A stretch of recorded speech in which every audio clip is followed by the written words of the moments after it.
Me responde uma coisa. Qual é o tipo de solidão que mais dói?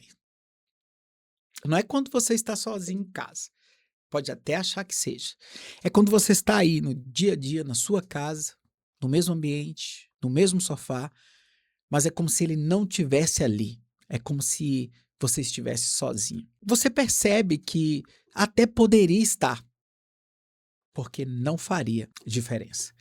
O seu parceiro não briga, ele não te maltrata, ele não te agride, ele não te desrespeita, tampouco te trai. Mas tem um porém, um abismo, um buraco. Ele não te atravessa, ele não te toca. E o mais estranho disso tudo é que você começa a duvidar de si mesma. Você começa a se perguntar: eu estou exagerando? Será que o problema dessa relação não sou eu, não são as formas, o jeito que eu lido? Está longe disso. E o problema tampouco é você. Mas tem algo aí acontecendo dentro da sua casa que precisa ser nomeado. Eu sou Marcos Pereira, eu sou psicólogo, psicanalista, e aqui no Divã a gente fala sobre aquilo que você sente todos os dias, mas ainda você não deu conta de colocar em palavras. Se você está se sentindo sozinha, mesmo tendo o marido presente, eu quero que saiba que isso não é frescura. Tampouco você está ficando louca. Existem 5 movimentos silenciosos que eles vão apagando a sua relação de dentro para fora, e a maioria de vocês, a maioria das mulheres, só percebem esses sinais quando já está quase sumida. Hoje eu vou te mostrar isso. Vou te demonstrar quais são esses sinais e o que você pode fazer para mudá-lo e para transformá-lo. No final desse vídeo, eu vou te entregar 3 movimentos concretos como plano de resgate para você começar a fazer hoje, para você praticar essa semana. Sinal 1, presença sem encontro. O primeiro é o mais confuso. Por que, Marcos? Como assim mais confuso? Porque parece que não tem nada errado. Ele está presente, fisicamente ele está ali, você consegue visualizá-lo, você consegue tocá-lo, mas não acontece um encontro, não acontece nada. Vocês convivem, mas não se atravessam, não se entrelaçam. Presença não é estar no mesmo cômodo, não é visualizar, não é tocar. Presença é ser afetada pelo outro, atravessada pelo outro. E quando você fala e não encontra respostas de verdade, o corpo entende antes da mente. Ele diz: eu estou sozinho aqui. Faz sentido para você isso? Isso toca você? Isso te atravessa? Sinal 2. Você virou fumaça. Eita! Como assim? Em algum momento da sua relação, você deixou de ser mulher. Você virou apenas um papel. Você virou um objeto. A que organiza, a que resolve, a que sustenta, a que dá base para que tudo ocorra. E ele se acostumou. O problema não é fazer muito. O problema não é você sustentar, é desaparecer dentro do que você faz. É você deixar de existir. Porque função não precisa ser desejada. Função só precisa funcionar. E ninguém sustenta um casamento sendo apenas útil, necessária. Antes de continuar, esse tipo de conteúdo chega até você, ele toca você, ele não apenas te informa, ele chega, te implica. Então já se inscreva aqui no canal e não deixe de ativar os sininhos. Sinal 3. O diálogo virou logística. Vocês ainda conversam, e até conversam muito, mas não se revelam. Essas conversas apenas tratam de compromisso. E aquilo? Você resolveu aquela pendência? Você comprou o que estava faltando? Como é que está na escola? É aquela conta. E aquele compromisso? Mas cadê você ali? Cadê o que você sente? O que você pensa? Cadê aquilo que você sonha? Porque quando um diálogo vira logística, o casamento virou empresa. E uma empresa pode funcionar perfeitamente. Tudo no seu devido lugar, mas sem amor nenhum. Sinal 4. Você aprendeu a se calar. Teve um momento que você tentou falar, tentou se explicar, tentou mostrar e não encontrou escuta. O assunto, o tema, o diálogo virou apenas discussão.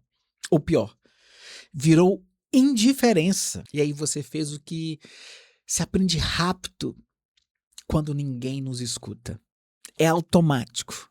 É, ao mesmo tempo, devastador. Você se calou. E esse silêncio parece paz. Mas dentro, lá dentro de você, ele vai te apagando devagar. Sem você perceber, sem você dar conta, sem ele, seu parceiro, perceber. Na verdade, sem ninguém perceber. Sinal 5. Você parou de existir no olhar dele. Esse é o mais difícil de admitir. Você reconhecer isso é devastador, porque aqui não é sobre sexo, não é sobre desejo, é sobre olhar, é sobre interesse, é sobre sentir que você ainda provoca algo nele. E quando esse olhar desaparece, você não pergunta para onde ele foi. Você começa a se perguntar onde você foi.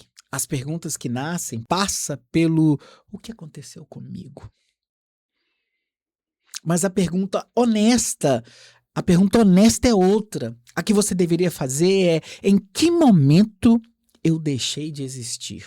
Olha, as pessoas, elas não amam o amor que a gente oferece a elas. Elas amam a forma como a gente relaciona com a vida. Como você tem relacionado com a sua vida. Já comente aqui. Escreva para mim como você tem se relacionado com a vida. O que você está vivendo tem uma lógica. Lacan dizia que o sujeito se sustenta no campo do outro, enquanto lugar de desejo. Quando esse outro lugar some, não some só o romance, some um pedaço de você. E para não desabar, para não ruir esse prédio, a sua mente ela encontra uma saída muito inteligente, uma defesa, um lugar de proteção. Você continua funcionando, você continua dando conta de tudo, fazendo tudo, organizando tudo, sustentando tudo, mas por dentro você vai se desconectando, se desorganizando. O sofrimento, ele vira modo de funcionamento. Você não explode. Você se anestesia. E o preço que você paga por essa anestesia é que ela não escolhe o que bloqueia.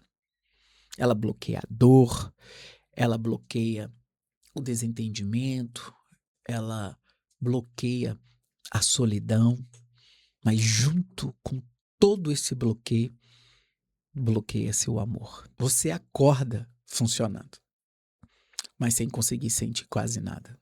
Eu te prometi um plano de resgate, então preste atenção nesses 3 movimentos. Eles são concretos para você fazer hoje, essa semana, e começar a resgatar e mudar a sua relação. Primeiro, pare de falar só o que sustenta a casa. Pare de falar só sobre os compromissos, os afazeres, os desafios. Pare de resolver problemas. E agora é sobre você, sobre reaparecer, sobre se reposicionar, sobre se mostrar. Segundo, interrompa a lógica da função. Chega. Em algum momento do dia, não faça. Se permita não fazer nada. Se permita apenas ser. Porque quem só funciona, se você só funcionar, você vai desaparecer. Vai acabar, vai sumir. Terceiro e o mais difícil. Eu quero que você diga em alta voz: eu deixei de existir dentro da nossa relação. Sem ataque, sem acusação, sem conflitos, sem discussão, só verdade. Porque às vezes o outro só percebe quando você finalmente nomeia. Tem gente que só procura ajuda quando já perdeu tudo. Mas você ainda não perdeu tudo. Você ainda está dentro da relação. Só está sumida dentro dela. E tem uma diferença enorme entre decidir sair de um casamento ou se reencontrar, se reconectar dentro dele. No meu divã é um espaço para isso. Não para você resolver o seu casamento, mas para você parar de desaparecer, de se sumir. O link está aqui na bio. Dá uma olhada quando ninguém estiver olhando. A pior solidão não é a ausência de alguém. A pior solidão é a ausência de si. A sua ausência na presença de alguém. Me conta aqui embaixo. Em que momento você começou a desaparecer dentro da sua própria relação? Você ainda está na relação ou só está mantendo ela viva?